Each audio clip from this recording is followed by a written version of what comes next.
Welcome, Jesse, and welcome, Robert. I believe Robert is first time in our Velas Weekly Digest. Hi, Helasi.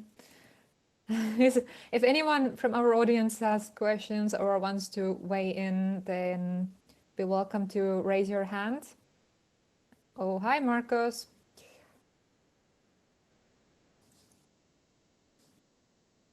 Delphine and Marcos, you're muted. Hi. Hello. Hi. Thanks How for are you? joining. Thank you. We are very well. Delphine, you're muted. I know. On purpose. Okay. All right. Shall we start? Yeah, let's start. All right. Then welcome back to our weekly Clubhouse stream. I am Sirli Valge, COO at Velas, and on behalf of our team, welcome to the Velas Weekly Blockchain Digest. As always, I am joined by my co-host Delphine Forma, Chief Compliance Officer at DAL, board member of the Open WASP Association, and a prominent voice in the global blockchain ecosystem. Thank you for joining, Delphine. And our guest tonight is Marcos Benítez Rubianes, Client Relationship Manager, Crypto and Blockchain Services in Gazprombank, and he is also the General Secretary at the Crypto World Zug Association. Thank you for joining us. Thank you very much, Shirley and Delphine, for the invitation. It's a pleasure to be here. I hope I pronounced your name correct. Yeah, actually, it was quite good, I have to say. All right. So if you didn't tune in to our weekly stream last Wednesday, here's a little recap. Our CMO, Kalani Mo, who's joined by us today as well, hosted two great projects who are building on the Velas protocol. One of them is Cook.Finance. They're redefining the asset management industry with the use of DeFi. And to learn more about Cook.Finance and other projects building on Velas, check out their stream on YouTube channel or visit our website, velas.com. We welcome more projects to build on our chain and are ready to provide a host of support services. Now on to our Bitcoin price discussion. Last week, Bitcoin kept trying to cross over the 60K resistance. Come to think of it, Bitcoin was at 20K just 5 months ago in November 2020. So I do wonder where will we be by the end of this year, and it has become kind of a weekly tradition with our guests to share their price prognosis on Bitcoin. So Marcos, what is your prognosis? And also, I wonder if there has been a tremendous growth in client onboarding these past months at Gazprombank, and especially when it comes to those interested in having exposure in Bitcoin. Yeah. Well, personally, I would say, for the bank side, we don't do advisory on pricing and so on. So this is going to be just my personal opinion. So no financial advice, do your own research, and all Very the legal disclaimers. Yeah, but I think that this year we could see 100K potentially. I think it's possible. We are seeing now some resistance on the 60K area. There is a lot of demand on the 45 to 50 still, we have seen, as you know, a lot of institutional demand, big corporate clients. I mean, we can talk about Tesla. I was talking about this topic on a featured article in Cointelegraph. When after Tesla announced the purchase, they made it public, and also from Bank of New York Mellon that they are also jumping into the sector. So I think it's just positive news. We see that any FUD or fear that comes from, for example, from what happened the other week with India apparently banning again once more. I think this is short-lived, and this shows the strength of the demand. Regarding the bank, yes, of course we see a lot of new demand and stronger than before. As you may know, we got the license to offer Bitcoin bank accounts. This was allowed back in October, end of October last year, and of course this also was a very good timing because as we know, since December the spike has been tremendous, and this is goes hand by hand, and definitely we see a much higher demand, and we cannot cope internally with the demand. It's you have to onboard clients, and this takes some time, and but we are in this position that we have more demand than what we can process currently. So are you hiring? Is that what you're saying? Yeah, probably pretty soon, yes. All right, that's good to know. Delphine, you have a news? Yeah, I mean, like along those lines, with institutional adoption, I'm excited to see that Morgan Stanley is offering a crypto on-ramp for its very wealthy client.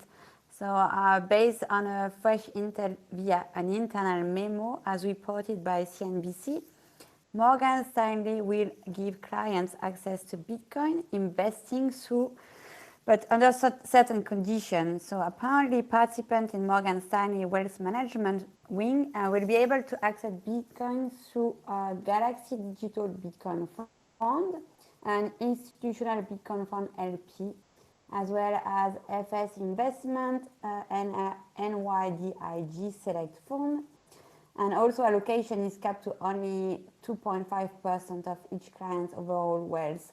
So it's interesting, to see like those big banks are getting in, trying to get the clients, providing them services for crypto, and like trying to make them comfortable with playing with cryptos, and maybe they will go toward DeFi, right? Marcos, what do you think about that? Yeah, well, you have touched a very fun topic for me, for myself personally. I've been doing my own let's say playground in DeFi since summer last year with Ethereum, and now we have seen a tremendous growth in this space. I mean, it continues growing, and I think it's a natural growth of the whole crypto ecosystem.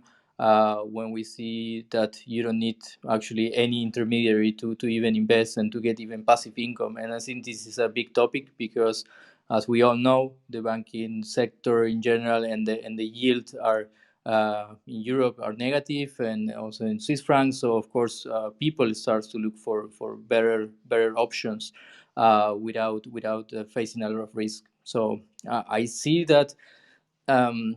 I don't see yet the demand from the let's say the institutional side or the corporate side, but for sure for wealthy individuals and investors that are a little bit more savvy into this topic, they start to play more and more with this.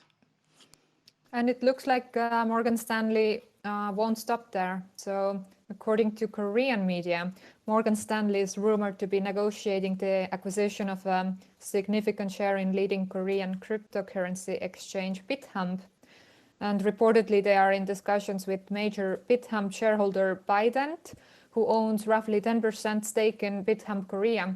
And according to news, Morgan Stanley is planning to invest between 300 and 500 billion Korean won, which equals to $254 million to $441 million worth of investment. So the report cited an anonymous senior BitHump representative as stating Morgan Stanley participated in the acquisition of BitHump. So what's your guess, guys? Who's next? Kraken and Goldman Sachs, or any other guess? Well, I think Kraken is on the go, is eyeing an IPO. Cointelegraph actually recently reported that Kraken has not yet confirmed the news, but it looks like they are going to follow the step of Coinbase. And Kraken hasn't said yes or no, but it's like a big rumor on the market, right? And basically, they said that if they go towards that direction, they will go through a direct listing in the US. We also have Coinbase that is going there.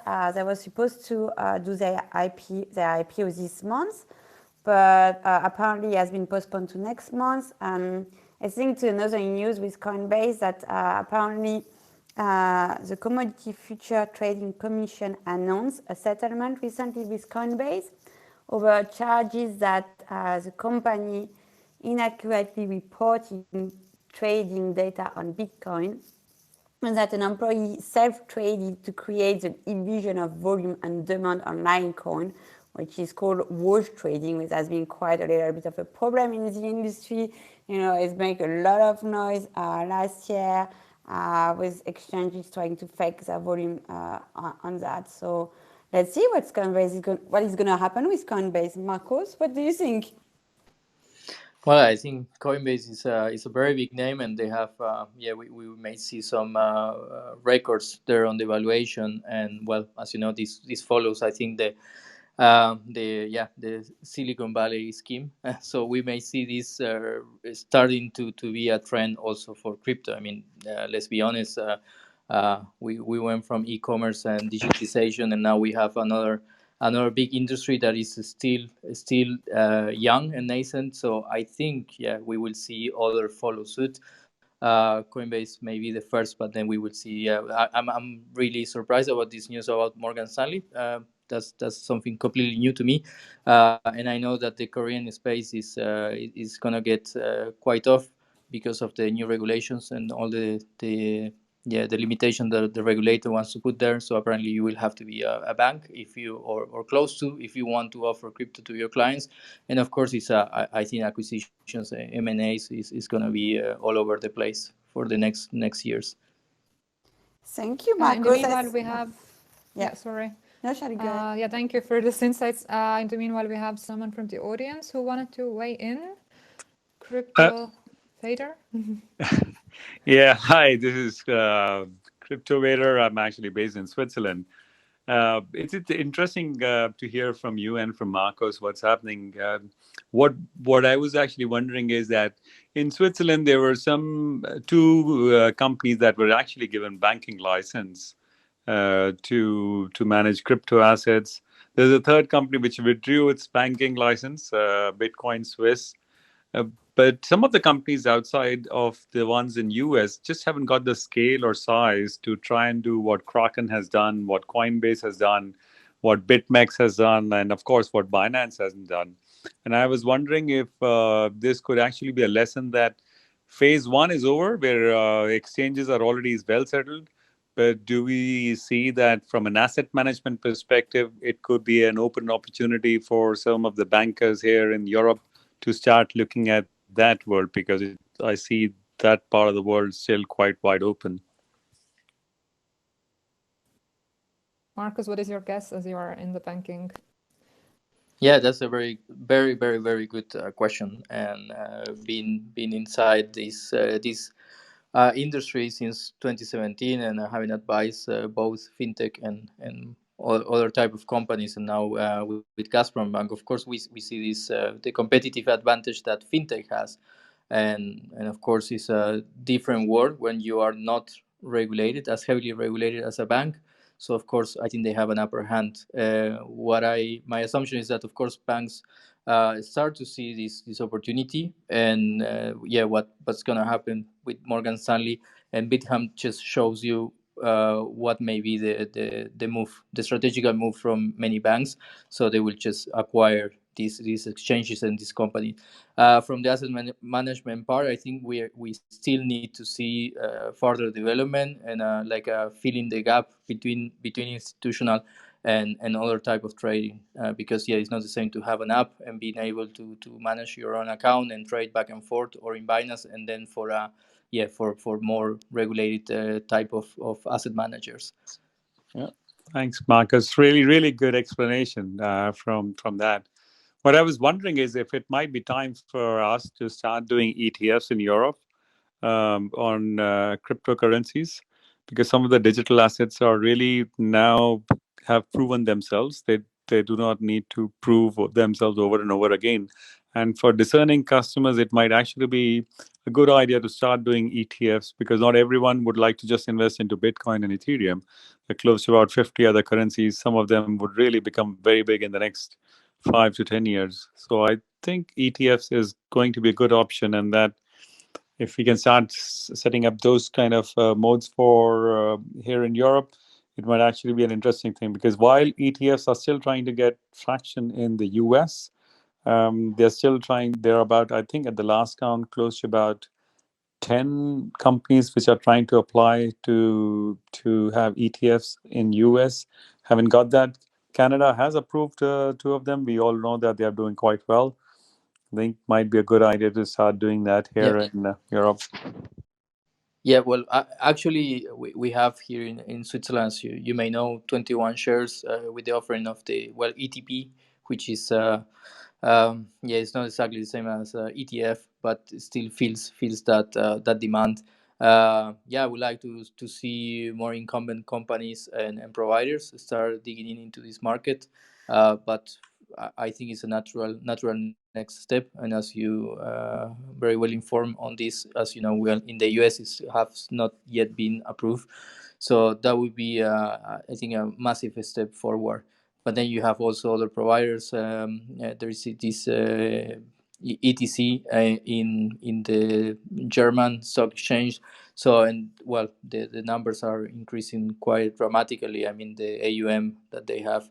So yeah, it's for sure a natural. And I have received myself a lot of calls from different type of investors and asking, of course, well, is there a ETF that I can buy, because they don't want to get in all the hurdle of the custody and maybe having to sign up for an exchange that they are not used to. I think, Shirley, Delphine, you were actually asking earlier if we would see more traction from the large banks. Marcos's point does raise a thing that it might not be the bulge bracket banks here in Europe who would be actually doing this. So I wouldn't see possibly the HSBC or Deutsche Bank or maybe even UBS to move into this space that quickly.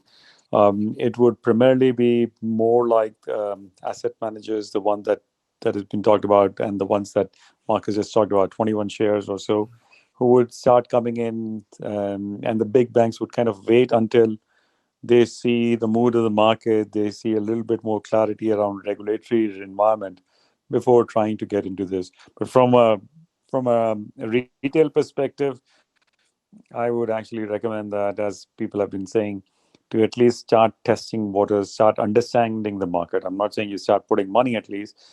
You should if you can, but at least from a testing perspective, understanding the market perspective, it's good that people start doing their own research and analysis on some of the old coins that have come up. And beyond some of them, I actually like the way some of the gaming coins have come up. Some of the NFT tokens have started to come up in this space. I think there is a lot of things, and I'm not just talking about the art part of it, but also things like Decentraland and the kind of projects that are coming up. There is fair amount of new things that are coming up on this that people should start investigating and at least researching on.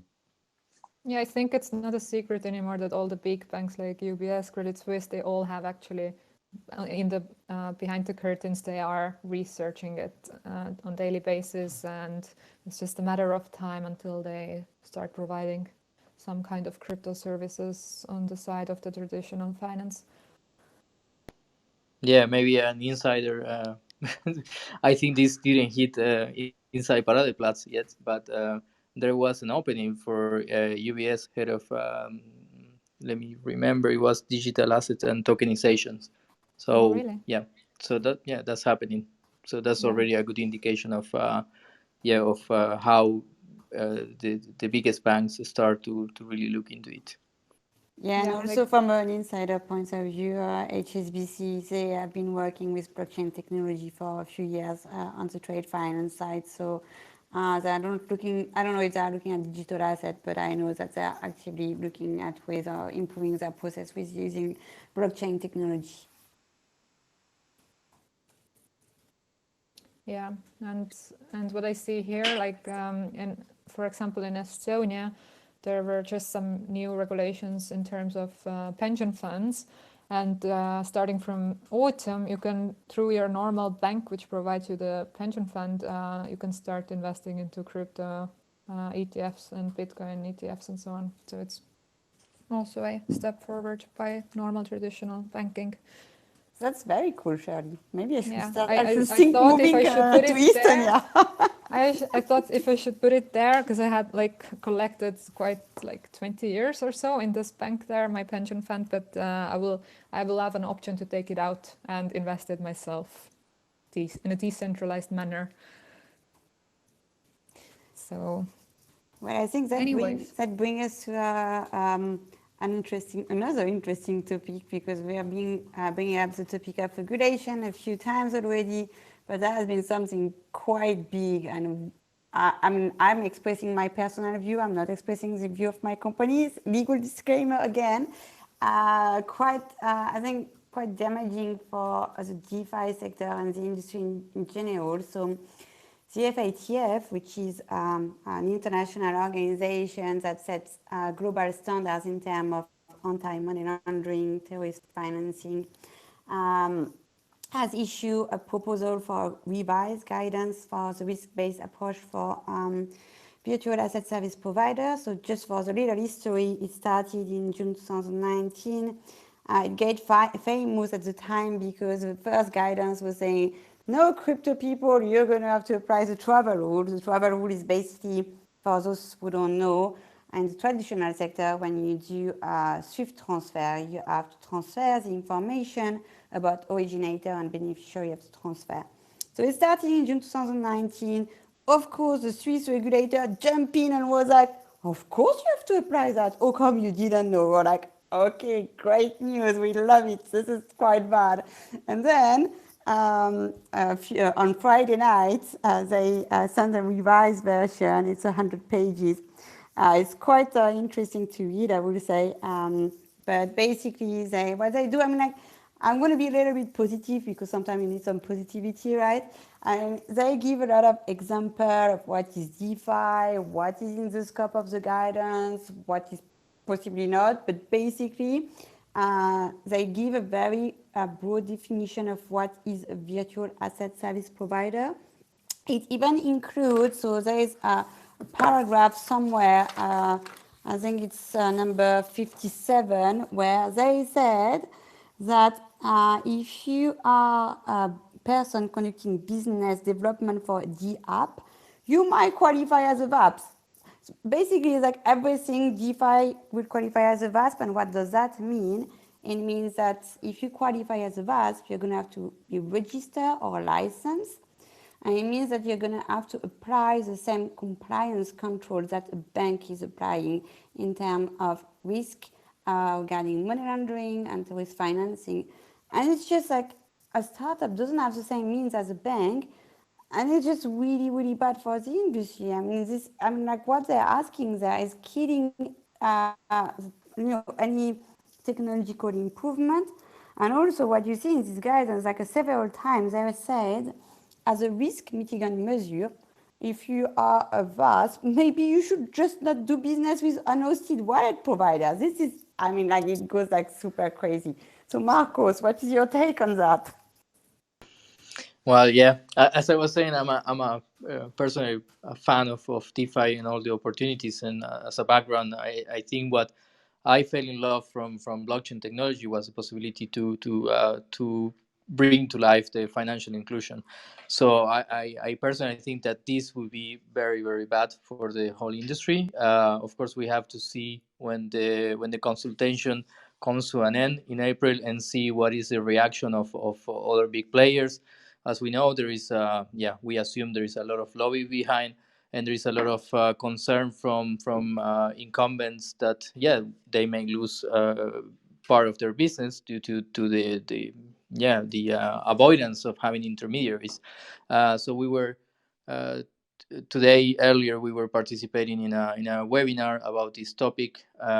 And it was very interesting to hear the take from even former regulators and people who is very close to the regulators. And their take was that, yes, it's quite a tough and restringent view that they are having on the topic. And I really wonder what's going to be the stance of Switzerland as a country, because as we know, in the review of 2019, in the guidelines, Switzerland decided to go for the more stringent take and even be more tougher than the FATF, and this was regarding the unhosted wallets.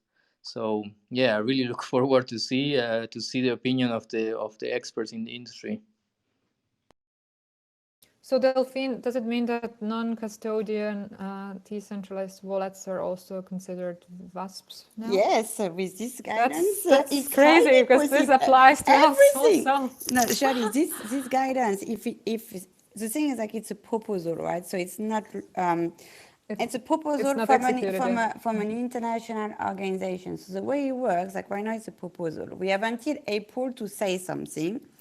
But last time it was the same. Industry contested the last guidance, was like, you're insane, crazy, that should not happen, give a lot of argument why, but they didn't give a damn shit, excuse my French, and they published it the way it was. So I suspect it's going to be exactly the same as it is right now. So then when international organizations will say, okay, guys, here you go, deal with it, it has to be implemented in law by countries, right? So if a country doesn't translate this guidance in their law, as a VAS, you don't really have to comply with it. You have to comply to the law in the country in which you have your entity where you're operating, right? So it's not a binding guidance, but basically if a country doesn't really apply the principle, they may end up in a blacklist. Then it makes your life as an entity under this country a little bit more difficult. But yes, surely everyone is going to have to apply it. Even my company, I was having a chat with my boss today. I was like, I think we're gonna have a very hard time if this is translated into law. Yeah, let's register to Panama or something, right? Yeah. Actually, we were discussing that with Marcos. He was suggesting maybe we should go to Uruguay because he's from there. Marcos? Yeah, for sure. I think if it's taken even at 75% of acceptance of what is being suggested in this guideline, we will see, unfortunately, a fork in the industry. So we will start to see, like, those companies that follow and banks that will have to follow the rule, of course, and then we will start to see more offshore-based type of industry, which is going to be more on the gray area.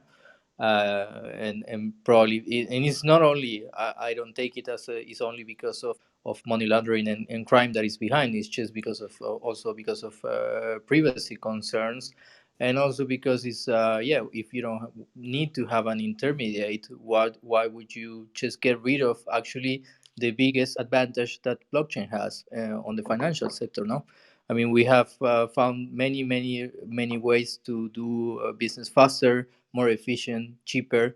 Well, let's put away the fees of Ethereum, but if not, we see all the benefits that it has.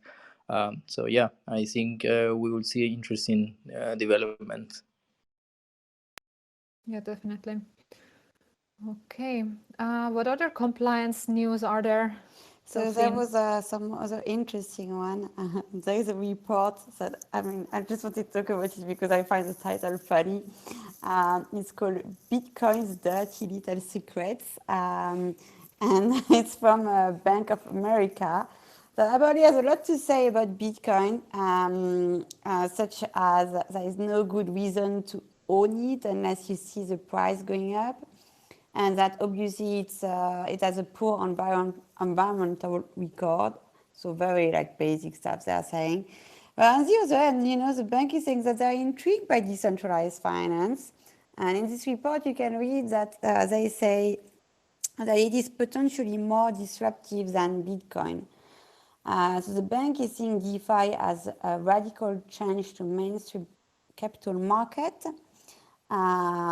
So I find that quite interesting, they actually see the point. I actually do agree with their point on DeFi, the point on Bitcoin when I disagree, but they actually really got DeFi. So I found this news really interesting. That's a very surprising statement coming from such an institution. Yes, indeed, I was really surprised by it. But it does show the amount of scare, the fact that they're very scared about some of those things that they are not able to manage it, because the whole banking environment is about managing risks. And with the current technology, I think it's more not just risk management, it's lack of understanding of how it can be managed properly. So some of the questions that were raised that you cannot trace transactions. We all know you can trace transactions very easily. It's possibly one of the most open ways of doing that. Transactions are clearly visible from one wallet to another wallet. It's clearly there. even for Ethereum transactions. Etherscan clearly tells that. I think the challenge is that registration of wallets, which we were talking about from a regulatory perspective, would also sometimes might even get into GDPR issues. And I think those are topics that in Europe we haven't started to think about. That if you're supposed to do KYC, am I supposed to register only my wallet with you? And what if I want to keep my own private wallet? Now, do I have to disclose that to you, even though it's my personal information, because it's actually personally identifiable information? And if I do a banking transaction on that, what would happen? I know that for some of the clients here in Switzerland, the banks have actually said, you have transferred money to crypto exchanges like Bitcoin Swiss or some of the other ones like even Kraken. We need to see each and every transaction that you have done in those exchanges if you want to remain as our customer. So it's from a compliance perspective, I think banks are a bit behind in this, knowing fully well that if you know one wallet, you can easily try to trace everything else. But for them to understand and manage that is getting really hard. Yeah, well, I think it takes a lot of education and yeah, having participated in the setup of a department as crypto and blockchain in a bank, in a traditional bank is I have a lot of stories and it's really interesting. I think it's just about education. I think the general perception is that with crypto you can launder money and you can commit a lot of crimes, and and it's completely the opposite. It's like you can put it this way: it's like having cash, like you can pass hand in hand, but with a trackable device for each of the nodes. But I think it's still mainstream knowledge is that this is not the case, and we have seen it even on the SEC proposals in the US now that Biden, since Biden took place, took seat in the Oval Office, and this was a common understanding from, and this was I don't remember the name of the lady now, but it doesn't come to my mind. But one of her previous take on crypto was, yes, this technology is widely used for financial crime and financing of terrorism. And I think this is we have seen many surveys and even forensic data that comes from people specialized in this field, and we know that it's not even 5%, and it's even decreasing, because as long as blockchain analytics tools become more and more popular among compliance officers, then of course you can track every single transaction, and as you correctly said, you can track it since even back to the emission of the Genesis block. So yeah.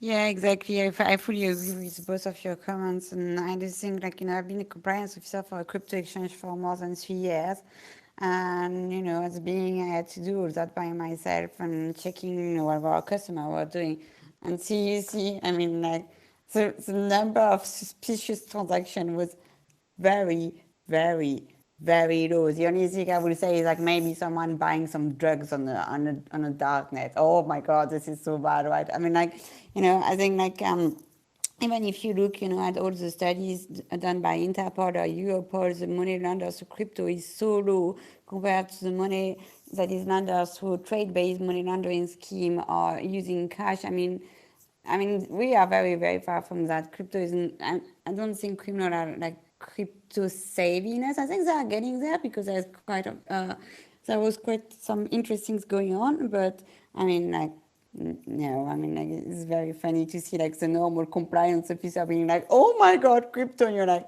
crypto is much better. We have so much more control while using crypto than using cash. I mean, like, if I would be a compliance officer in a bank, I prefer to have a crypto business than a cash-intensive business as a client, because as a cash-intensive business as a client, I'm worried, like, all those people dealing with metals and stuff like that, scrap metals.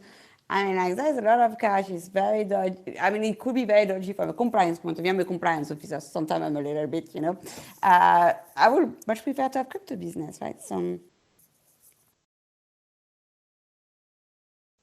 but that was not the only news we had from a regulatory point of view. Cryptocurrency. Let's talk about bans, like weekly bans. We have talked about Nigeria, India, So we have Morocco. We have Morocco this week. The crypto are now banned in Morocco, but apparently peer-to-peer Bitcoin trading platform Local Bitcoin is reporting that there has been a lot of trading on their peer-to-peer platform. That's an interesting fact. And we have in Turkey, apparently there has been a lot of search on Bitcoin. It has been raising a lot. People are trying to find out how to get it. And this is after President Erdogan, also of the nation, top central banker, sent the local currency lira, plunging into foreign exchange market. And also, I think on India, there was something new.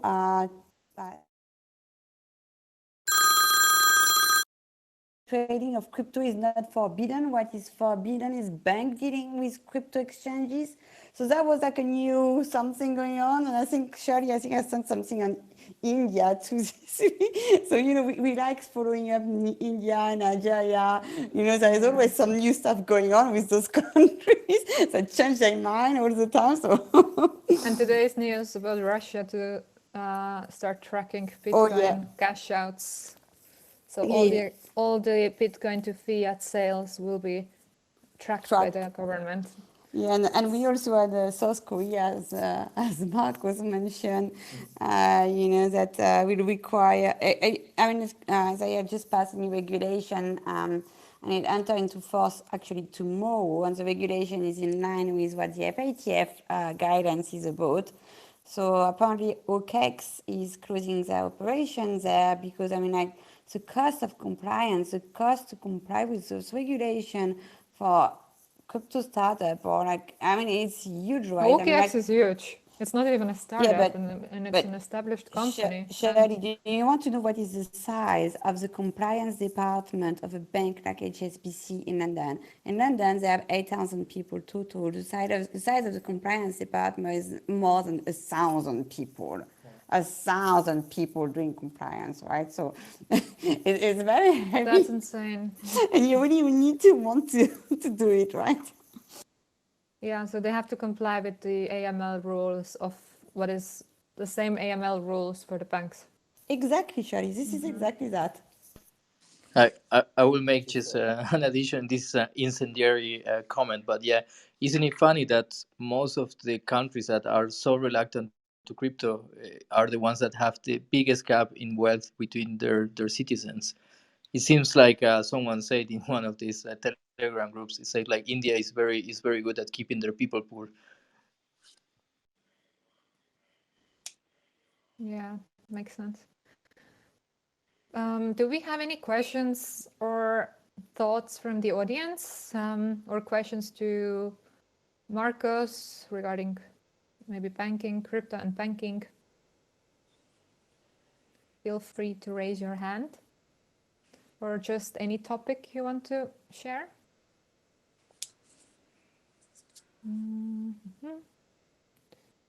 Let's see. Don't be shy. If you have any question, we are very open to discuss any topic that you'd like to hear about.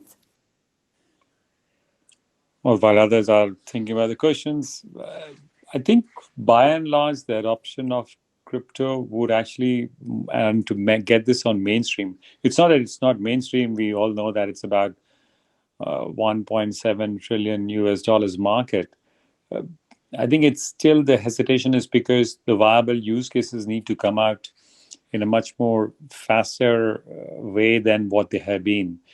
Some of the use cases that Marcos has talked about getting the returns through DeFi, they are still quite niche. Yes, you can get decent returns if you know how to manage that.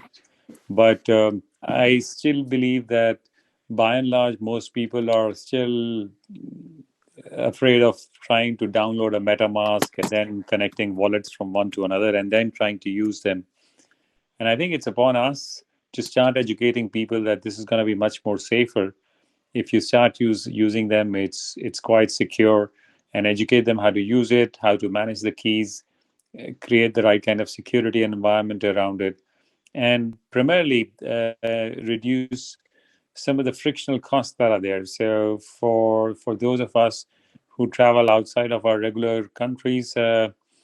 So let's say moving from Switzerland to Europe or Eurozone, you immediately incur into currency costs, or fly to London, you have another currency transaction cost. All of those transaction costs can be minimized if we understand the right way of using crypto, and transactions become a lot more faster.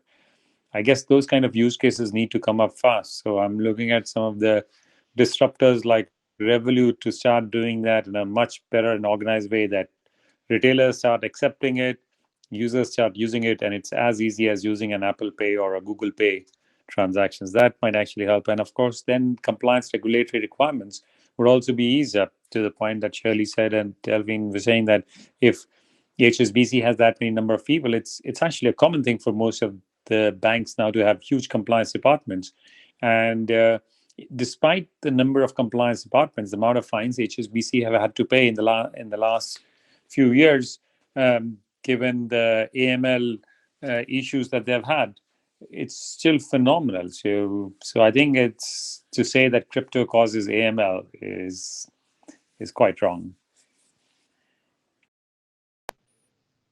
Yeah, true. We have another guest from the audience, Michael, who wanted to weigh in. Hello, everybody. Hi. I'm Michael. I have a sort of compliance question. I bought some cryptos recently from a Swiss, I believe they're Estonian, Swiss-Estonian company. And after buying... Swissborg, yeah. Mm-hmm. Oh, okay. They're registered in Geneva or Lausanne. Yeah. No, but it's correct. They have the Estonian entity. The license is under Estonia. Mm-hmm. Yeah. So what I normally do with cryptos is, once I buy them, they're at an address at the particular exchange. This is the first time I used Swissborg. My question, I don't know who can answer, maybe Delphine, is once I transfer the crypto from the exchange into my wallet, is that part of the KYC? Does Swissborg keep track of that? And do they give that information? I don't know. To whom do they give it, if they give it to anybody? That's my question. Okay, so basically you have an account with Swissborg, and then you transfer your crypto to your private wallet, right? Correct, yes. Okay, so the way normally it's, if they would follow the Swiss regulations, they should have asked you, so your wallet address first. They should have asked you to which wallet address you're gonna send your crypto, and they should have asked you to who the address belong, and then you should have done possibly a micro transaction, so that you would have proved that you have the ownership of the wallet. This is or it should have been done. I don't know what are the compliance procedure of Swissborg, but yes, I would have kept this information, obviously, from AML reason. And you know, like AML regulation generally are, how can I say, not higher, but they if you have to wait in AML regulation and data privacy regulation, AML regulation, you can't escape. I mean, like, you have to keep record of the data, and if the regulator come, you need to be able to show them that you have done your due diligence. They should be able to see everything. Well, does that reply to the question, or am I not replying? No. It answers the question, but okay. Obviously, it's on the blockchain, the Swissborg address, and then be transferred to my hard or cold wallet address that is on the blockchain, so the regulator can see that. And if they want to find out, they can go to Swissborg and find out, hey, who did that transaction? So yes, even if they don't ask me whether that is my wallet or not, I'll probably still be liable, let's say, for that money in case it disappears from my wallet or whatever. Yeah. So, yeah. I think it's a very interesting question that, Michael, you've raised, because you're talking about a cold wallet, and once the money is transferred from a specific exchange into a cold wallet, the exchange does have an information, because you would have to whitelist an address from that exchange so that it transfers into the cold wallet. But beyond that, from that cold wallet, if it is transferred somewhere else, I don't know if that still remains the responsibility of that organization, in this case, Swissboard. So, and that's possibly also a question that first level transaction, yes. So they know that it has moved from address A to address B, which is also listed in their transaction because they clearly see that it's moved to a specific address. If they ask you to define the ownership of the address and you say it's my hard wallet, I'm not sure if you can prove that in any other fashion. I'm not sure if that's possible. You can just write it to them, it's your hard wallet, and then they would have to ask you to send a screenshot maybe of the screen for Ledger Live or something. But okay. but beyond that, if you're transferring from your, let's say, hard wallet to your friend's hard wallet, if that kind of a transaction happened at a peer-to-peer level, I don't know if they can actually ask you to check that out, because they themselves would not be even aware of that transaction unless they, at the end of every time, they ask you for your income, for your balance sheet. So they actually ask you what kind of statement do you have at the end of the year to see all the transactions that have come in, gone out, and kind of then they have to virtually. The biggest challenge would be that they would have to do that with all the wallets in the world, and I don't think it's going to be that simple. Well, they can certainly see that it went from my wallet to a different wallet. So that could be, if that's in a different country, somebody else, they may not know who it is. And like you said, if it's done peer-to-peer, I'm not supposed to do KYC on whoever I'm transferring to, because I'm not a bank. But it gets more complicated, like you said, the second and third level transactions. From an institutional side, you always have to distinguish between who is your counterparty, and I know Swissborg, everyone believes it's Swiss because of course of the name, and the ICO was done in 2017 here. It was quite popular, but they are based out of Estonia, and it's a much friendlier jurisdiction towards companies. If you are in Switzerland, if you have to, let's say in the future, another bank open up a wallet for you, and then you have a wallet, you will have to transfer the funds to your own wallet from inside the bank, from your unhosted wallet that belongs to you. And to prove that you are the owner, you then have to be savvy enough to sign the transaction with your private key. So this is a proof of ownership that is becoming kind of like a standard. And then you have the Open Bus Association also working on a similar tool, and this is going to be the standard here in Switzerland. For other countries, it's going to be probably different, but in the end, it may be that you will always have to send the funds from your own wallet. It is the same now. For example, if you have an account in Revolut and you want to send fiat, you have to send it from your own account. You cannot do third-party transactions. I get it, but if I act as a consultant and I don't know, create a token for somebody, a crypto, an ERC20 token, and I run this platform for them, I run a node for them. Obviously, that's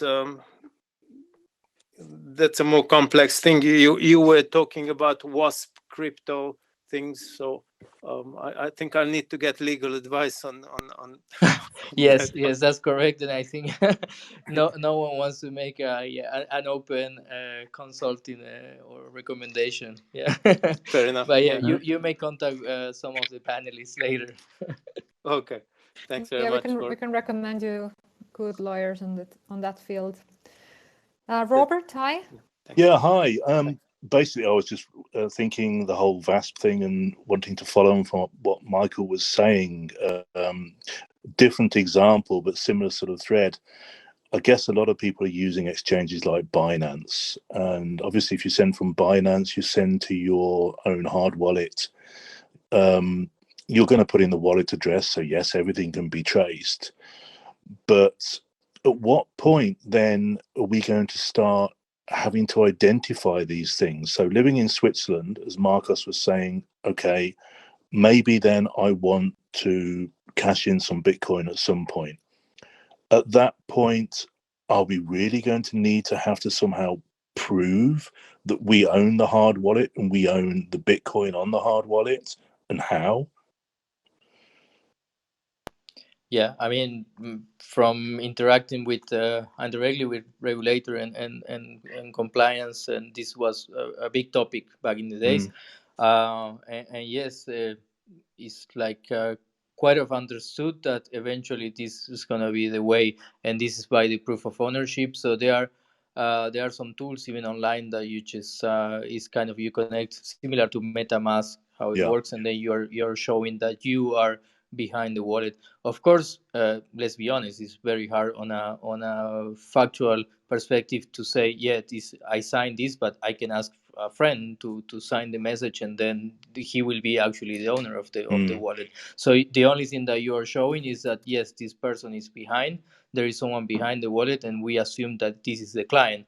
But of course, it's like yeah. I don't think people will start or institution will start to ask you to come by the office and sign the message with you sitting on the room, unless of course maybe when it's a really big transaction. But yeah, the standard will be then to be able to sign a encrypted message, which you can only sign when you own the private key. Mm-hmm. That's crazy, isn't it? The whole pseudonymous thing is then basically going to just sort of casually disintegrate. If you want to interact with the mainstream financial system, yes, you will have to do it. Yeah, it's okay moving around within the blockchain system. So moving around from wallet to wallet, it doesn't matter. But as soon as you do want to cash in that pension policy, so to speak, then you're in trouble. Well, you're not in trouble. You just have to play by the rules. Yeah, I mean, and it's great. Is as I said before. I mean, like the direction that everything is taken right now is like really towards that, like where they're really trying to get as much information as they can and copying what is happening in the banking sector. So there will be way less like pseudo anonymity, which I think is a shame. But unfortunately, I am not the one drafting the rules, right? So. But this would be quite a complex way of managing it, if I understand this, because if we can do wallet-to-wallet transactions, and as Robert said, if we stay within the blockchain, it's fine. It would actually be amazing that individuals can hunt for the right jurisdictions and then encash fiat in the most friendly jurisdiction ever, which means that the local tax laws for almost all countries are just going to not work. Because I can do transactions in the most friendly, and if there is a tax jurisdiction that says that there is no tax involved in any way that you're bringing in money, I could just have a simple wallet there.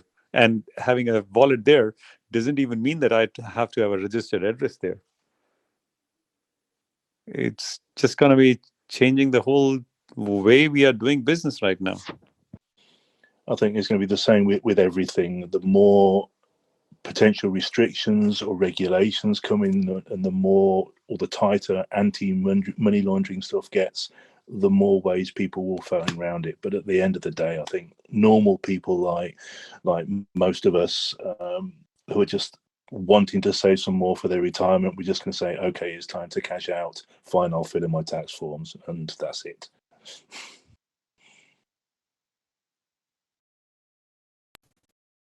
Thank you for these thoughts. I guess that's it for today. Yeah, thank you very much for the thought. I mean, actually, Robert, we were just talking about it with Marcos earlier, the exact same thing. So, very interesting talk. Yes, it was very insightful. Thank you for joining us, Marcos. And for everybody, the bigger selection of in-depth blockchain news and regulation news and technology news you will find on velas.com/digest, which is conducted by our analysts. And also tune in every Wednesday at 6 p.m. CET for the weekly Velas Blockchain Digest here on Clubhouse. And we will have a new special guest next week. Should we already disclose who it is? We're going to have Marcus Benítez, and he's an investigator from the cybersecurity unit of the Zurich Cantonal Police. So this is going to be a great talk. He's a great speaker. He's very knowledgeable about like cybercrime and crypto crime. So please come and attend this. This is going to be a great one, I'm sure. Oh. Yes, so thank you, Sure, it's going to be very insightful. All right. Thank you, everyone. And my name is Sirli Valge. And thank you for listening. And see you next Wednesday. Thank Great. you, everyone. Ciao. It was a Thanks pleasure. very much. Thank Thanks. you. Bye. Thank you. Bye. Bye.